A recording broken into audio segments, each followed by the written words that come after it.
En este segundo capítulo del gran paso de malaguisona Craft Beer, vamos a seguir hablando de historias de valentía.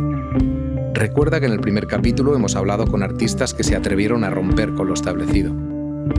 Pero en Malaguisona hay otras historias que queremos contar. Historias de gente valiente en las que nos vemos identificados. Como cuando en Malaguisona dejamos de hacer otras cosas para dedicarnos a hacer cerveza. Cerveza artesanal, craft beer, llámalo como quieras. El caso es que nosotros también dimos un gran paso hacia la felicidad, a dedicarnos a hacer lo que realmente nos apasionaba. Como decía Galder Izaguirre de Berri Charrac, en el primer capítulo del podcast, nadie dijo que fuera fácil, pero sí gratificante. Y por eso estamos aquí contándote historias inspiradoras de gente normal como tú y yo, porque nos gusta salir de lo establecido, hacer las cosas con pasión y luchar por ello, aunque el camino a veces no esté construido. No creo en el eterno femenino, en la esencia de mujer como algo místico. La mujer no nace, se hace. Simone de Beauvoir. Si algo tenemos claro, es que la valentía es un factor común en todas las historias de cambio. El cambio puede que venga impuesto o que tengamos que salir a buscarlo. En cualquier caso, lo importante es enfrentarse a los obstáculos para poder evolucionar. Y en ese punto es donde tenemos que aprender de la valentía de algunas mujeres con un corazón guerrero, que han borrado del diccionario la palabra rendición. La diversidad y la cultura inclusiva son el motor del cambio. Esto es Corazón Guerrero, el segundo capítulo de El Gran Paso. Pasen y escuchen. Hablamos de valentía, de atrevimiento, de dar el gran paso, y es por eso por lo que se necesita un corazón guerrero para afrontar los cambios de la vida. Desde la lucha por la igualdad de género que propone el colectivo Surf Alaria, mujeres gordas también hacen surf, hasta encontrar la razón de vida en el interior de la tierra de Ernest Olasagasti. Lo que más me motivaba en ese momento era coger la mochila e irme sin rumbo, ¿no? Pasando por la decisión de Tania Cavada de renunciar a su sueño para escuchar a los que más lo necesitan. Y la resistencia al cambio era el miedo, ¿no? La incertidumbre, el no saber. De esto y de mucho más nos hablan los protagonistas de este capítulo.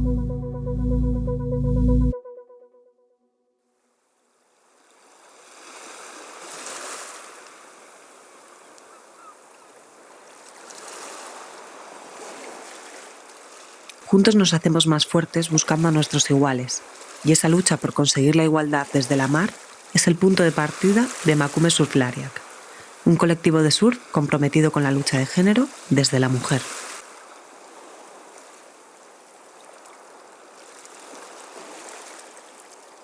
Amets Castrejana Fernández. La evolución de la asociación de Emakume Surflari realmente viene de bastante atrás. Primero era un proyecto que nace a raíz de un diagnóstico que se hizo en San Sebastián sobre la situación de la mujer en el deporte, allá por el 2013. Después de sacar una serie de conclusiones, se generó un plan de mejora de la situación de la mujer en el deporte. A raíz de esa asociación, ahí parten una serie de proyectos, como por ejemplo el de Emakume Pelotariere, que también es un proyecto que buscaba mejorar la situación de la mujer en la pelota. Otras personas de ese colectivo venían del fútbol, pero se conocían del surf, y entonces ahí es donde nace Emakume Surflari, ¿no? De ese asociacionismo entre varias personas que se conocían de otro deporte y que además practicaban surf, dicen, algo tenemos que hacer.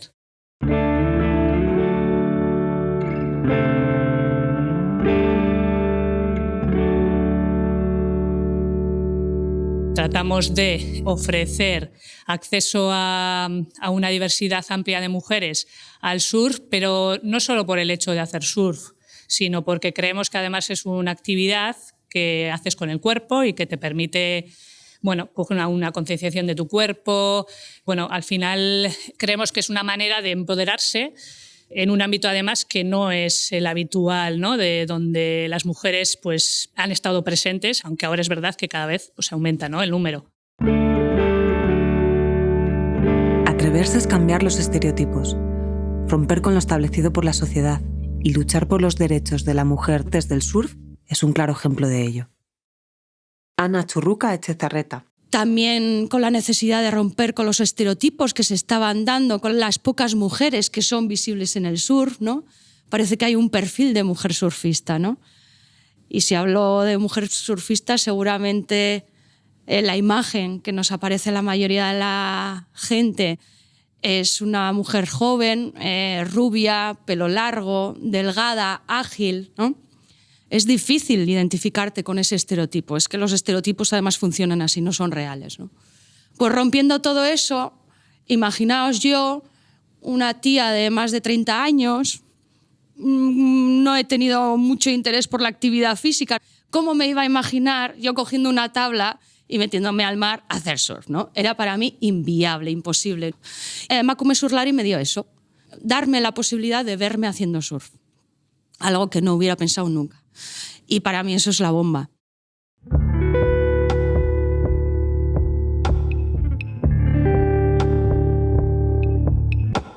Una a una es muy difícil, pero cuando nos aliamos, nos enredamos entre nosotras, ahí tenemos un potencial y eso nos hace avanzar mucho más. Sí destacaría eso, ¿no? El sentido colectivo que fomenta Emakume Surflari también. Que no podemos hablar ya de la mujer como un colectivo, sino que las mujeres somos un colectivo muy diverso, que es importante visibilizar las diferencias que tenemos además y la diversidad, porque además la diversidad nos da riqueza. Y eso también nos sitúa, porque no todas las mujeres tenemos la misma situación.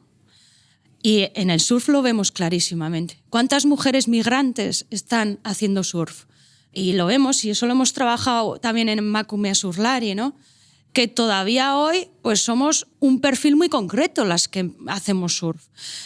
Seguramente mujeres vascas, bien situadas, económicamente con un nivel, con unos estudios, con un tiempo libre que no todas las mujeres tienen. Es decir, y también queremos romper con eso. Eso es un reto. El asterisco hace referencia a eso. Un guiño, además, a todas aquellas personas trans que la actividad física se les ha impedido completamente, porque la actividad física tiene que ver con una relación con tu cuerpo, con unos vestuarios, con unas duchas. Y en Emakume Surflari queremos que el espacio de Emakume Surflari sea un espacio seguro para todas aquellas personas trans, para todas aquellas personas en un cuerpo no normativo, y queremos que den ese paso de romper con los miedos y las preocupaciones y que se acerquen. El surf es un deporte que, como muchos otros, parecía estar dominado y ser de uso exclusivo del género masculino. Pero no hay mejor lugar que la mar en femenino para darnos cuenta de dónde estamos como sociedad. Que vivimos en una sociedad donde todavía se excluye, donde hay discriminaciones, donde se margina, donde hay relaciones de poder, donde hay jerarquía, y que además esa sociedad lo que hace es reproducirse en todos sus ámbitos, y el surf no es una excepción. En ese sentido, creo que tenemos todavía largo camino que hacer, no solo Emakume Surflari, sino el mundo del surf en sí mismo. ¿Queremos que el surf sea una actividad física de 4, que sea una cosa como muy elitista? ¿O queremos que el surf sea una herramienta de inclusión, de diversidad, de transformación, de que nos haga mejores personas? Y, en definitiva, de que podamos vivir mejor y más felices todo el mundo. Y creo que el surf también puede ser una herramienta para eso, ¿no? Hay, por ejemplo, en Hawái un colectivo de mujeres surfistas gordas, que hablan ellas de woman curvy, ¿no? Que reivindican eso. O sea, que mujeres gordas también hacen surf, y visibilizarlas. Cuando visibilizamos, lo que hacemos es abrir puertas para las niñas que vienen en el futuro, que ven que hay otras mujeres haciéndolo, y si hay mujeres, la niña va a decir, pues yo quiero también hacerlo, ¿no? Qué importantes son los referentes. No solo mujeres, lo decía, mujeres gordas, personas trans, mujeres racializadas, ¿no? El generar todos esos referentes es lo que va a hacer que el futuro sea de otra manera.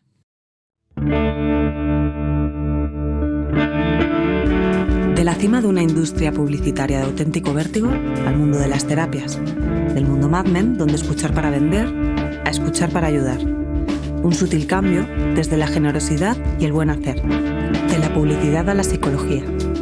Esta es la historia de Tania Cavada.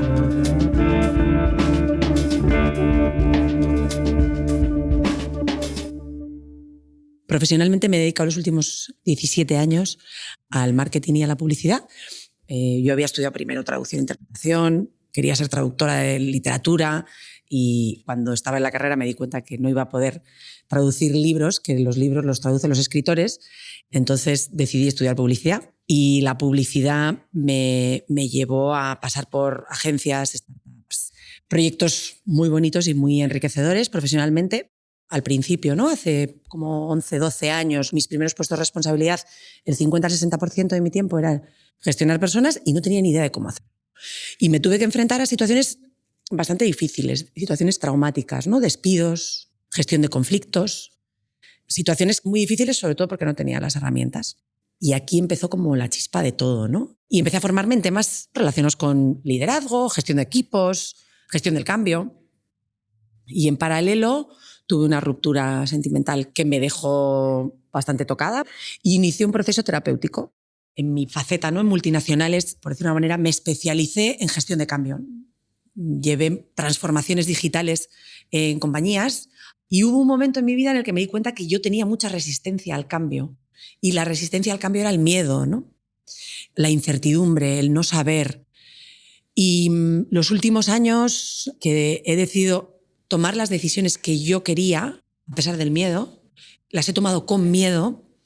Una vez le escuché a un terapeuta decir que cuando los niños, ¿no?, le dicen, tengo miedo, tengo vergüenza, y dices, pues hazlo con miedo, pues hazlo con vergüenza, ¿no? A veces es complicado verse en otro ámbito profesional, en el que no has tenido experiencia, pero la pasión y la constancia acaban imponiéndose a los miedos y a las inseguridades. Algo normal, humano y habitual. Inicié mi última andadura profesional, yo creo que quizás la de más responsabilidad, con un equipo mayor, con un presupuesto mayor, y fue un antes y un después. De alguna manera fue un punto de inflexión. Obviamente fue una experiencia con cosas muy buenas, pero también con experiencias que te hacen replantearte la vida. Me había pasado los últimos 5 años con diferentes ideas, soy una persona como muy creativa y siempre era como, quiero montar esto, quiero montar lo otro. Nunca me terminaba de lanzar porque es verdad que la decisión de soltar lo que tienes es una decisión difícil, ¿no? Me fui a la India, muy típico, muy tópico todo, a hacer mi aventura y me fui a un ashram a meditar. Estuve un mes levantándome a las 4:45 de la mañana, fue muy gratificante. Y me saqué el título de yoga, estuve viajando por India en total casi como 2 meses. Volvía como cargada de energía, ¿no? Y diciendo, vuelvo, vamos a ver qué pasa, a ver qué trae el futuro. Momentos de cambio forzoso u oportunidades de abrirse paso en un futuro incierto. La decisión marca el camino, o bueno, quizás no, solo hay que atreverse. Llegué a Madrid a mediados de febrero. Mediados de marzo fue cuando nos confinaron. Y durante el confinamiento, justo el día que nos confinaron, un compañero de una de las formaciones que he hecho como terapeuta Gestalt escribió al chat de compañeros, que somos un grupo que somos como 30 y pico personas, y planteó, ¿no? Chicos, va a haber mucha gente pasándolo mal ahora con el aislamiento, ¿no? Nos planteamos hacer algo. Y yo creo que levantamos la mano como 7 personas y los 7 que levantamos la mano nos hicimos un chat y montamos un proyecto que se llamó Escucha Solidaria. Creo que fue el germen, ¿no?, de mi proyecto actual. Y básicamente era, por decirlo de alguna manera, un teléfono de la esperanza formado por gente que nos hemos formado en profesiones de ayuda y en la escucha activa de personas. Y me pasé todo el confinamiento escuchando a personas que lo necesitaban, ¿no?, que nos llamaban y nos pedían que les escucháramos, nada más.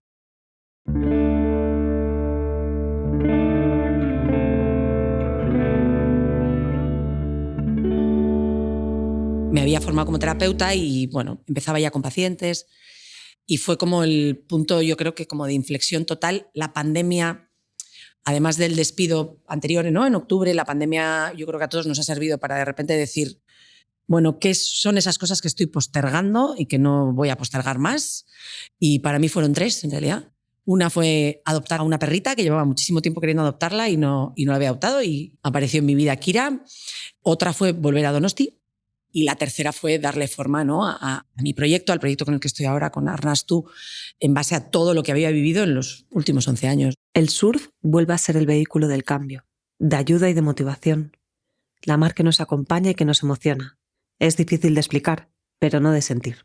Con Arnastu acompaño a personas en la parte terapéutica, personas que estén viviendo un cambio y necesiten acompañamiento, y lo acompaño desde lo que es la terapia individual. Hago grupos de mujeres, trabajo especialmente con mujeres porque vivimos en una sociedad patriarcal y con el patriarcado y, vamos a decir, la falta de igualdad, o sea, está impulsada no solamente por los hombres, sino también por las propias mujeres. Y luego Arnastu tiene también una parte mucho más lúdica que también tiene que ver algo conmigo, y es que no todo el mundo quiere llegar al bienestar a través de la terapia o a través de un proceso de reflexión más cognitivo, ¿no? Más intelectual, y hay personas que pueden llegar desde otro lugar, y yo he llegado también a lugares de mucha plenitud y de mucho bienestar a través del yoga y el surf. Se puede empezar a hacer surf con 40 años.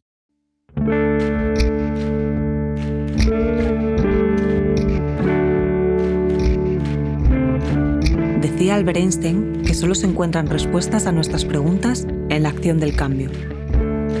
Algo necesario en un momento clave de tu vida. De ejecutivo en una multinacional a potenciar el turismo en Euskadi con su propia agencia de viajes. Esta es la historia de Ernest Olaságasti. Desde muy pequeñito soñaba con viajar.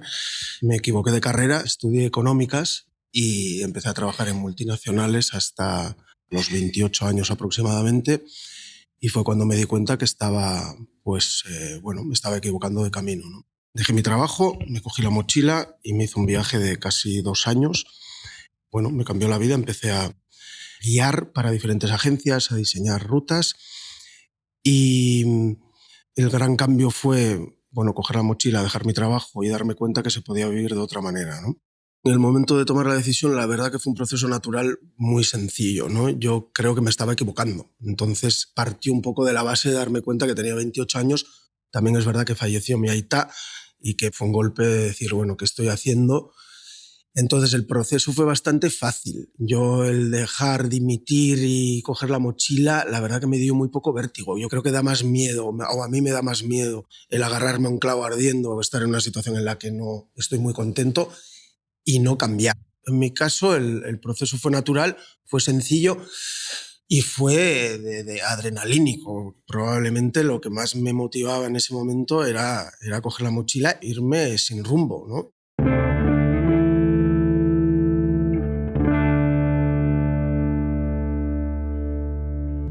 Uno de los países más alucinantes para viajar solo y en moto es la India, por ejemplo, ¿no? En la India pues me han pasado bastantes anécdotas. Mira, una te contaré que, por ejemplo, me compré una moto en Calcuta, que siempre dicen que no hay que entrar a la India por Calcuta, y entré por Calcuta, que es la ciudad como más potente. Tuve la suerte de cruzarme con un chico que estaba vendiendo su moto, yo no tenía dinero y al final me la regaló. Bueno, conectamos y me dijo, mira, te la doy porque sé que vas a seguir dándole caña a la moto. El tío acababa de hacer un viaje con la moto. Y si la vendes, me devuelves el dinero. Mi sueño era llegar con esa moto a casa, ¿no? Después de casi 2 años de viaje, y hacerme toda la ruta a la seda, ¿no? Y cuando intenté cruzar a Pakistán, pues los pakistaníes y los indios pues no se llevan muy bien. Y yo estaba contento porque no tenía papeles, porque decía, si tienes papeles indios no te dejan entrar. Pero comprobaron en el chasis que era moto india. En Cachemira hay una zona de seguridad y me dejaron bloqueado. Digamos que le di un poco de dinero a uno para pasar el primer corte, el segundo lo coló y no me dejaban volver. Y me quedé 3 días bloqueado con los militares que están en la zona 0 de Cachemira, ¿no? Durmiendo con los militares occidental 3 días, pues no es una situación muy, muy cómoda, pero bueno, me arreglé. Y luego vendí la moto en Nepal y me tuve que colar la frontera. El belga me dijo, mira, si cruzas a Nepal, te tienes que saltar la aduana. Y yo decía, ¿saltar la aduana? Entonces estaba con el pasaporte, me hicieron el sello, yo veía la garita al fondo y decía, me recordaban las frases que me había dicho Sebastián. Me decía, te tienes que saltar la aduana porque si no, no te van a dejar meter la moto. Y cogí en estas, arranqué, fui poquito a poco y dije, pues le metí gas, salió un señor a pararme, le saludé, le hice como si le estaba saludando, y cuando me di cuenta empezaron a gritar y en la curva había un camión, 2 vacas, un carruaje, estaba bloqueado. Bueno, te puedes imaginar, me quedé 8 horas detenido, tuve que repartir un poquito de dinero para salir de esa y me dejaron meter la moto, ¿eh? Salir a conocer otros países, otras culturas para valorar y redescubrir la tierra de tus orígenes. Esa es la clave del cambio de Ernest. Los viajes hacen que tengamos recuerdos de vida, fotografías mentales de momentos exclusivos que nos marcan para siempre y definen nuestro futuro. Después de estar mucho tiempo viajando, digamos, sin arraigo, ¿no? Teniendo mi casa en Hondarribia, pero parando 2-3 meses al año, de repente empecé a salir con una chica y pensé que, bueno, darle un poco la vuelta a todo esto. Mi experiencia guiando en el extranjero, pues traerla de vuelta a casa y montar una pequeña agencia y ponerme como guía vendiendo cultura vasca, digamos, a extranjeros, ¿no? Darle un poco la vuelta al calcetín.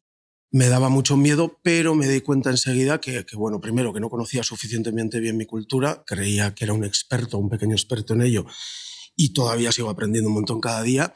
Y luego me di cuenta que realmente lo que me gusta es guiar, ¿no? Lo que me gusta es el trato con las personas. Lo más importante de mi trabajo es que hay una vuelta inmediata, ¿no? Yo, después de trabajar en el mundo de los negocios, en puestos de bastante responsabilidad, me di cuenta que hay que tener, bueno, el colmillo retorcido, hay que jugar una especie de juego en el que no me siento cómodo, ¿no? Esa competitividad, esos empujones.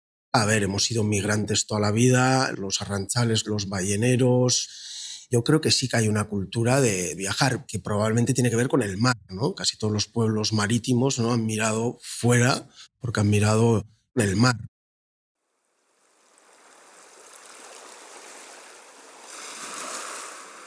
La lucha por la igualdad y el derecho a nuestra propia identidad son el camino para llegar a Ítaca. Importa más el viaje y lo que aprendemos en él que el propio destino al que pretendemos llegar. Buscamos la inspiración no solo en la mar, sino también en aquellos que uno siente cerca, gente real que se anticipa a los momentos clave, que son capaces de vislumbrar un camino por el que seguir. El principio se convierte en el final de la historia y el final vuelve a empezar de nuevo. Así es la mar. El storytelling circular de nuestra vida.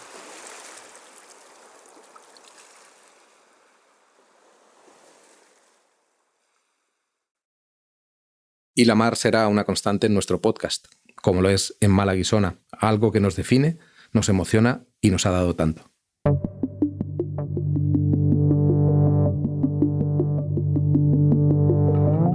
Locución, Elena Serrano. Sonido, ambientación y edición, Gaby Vergareche. Guión, Alex Navarro, Miguel Marcos y Rubén Irisarri. Producción, Usue Peñagarecano. Música original, Pedro Faingers. Diseño sonoro y realización, Miguel Marcos. Dirección, producción ejecutiva y realización, Rubén Irisarri. El Gran Paso es una producción de Suculenta Media para Malaguisona Craft Beer.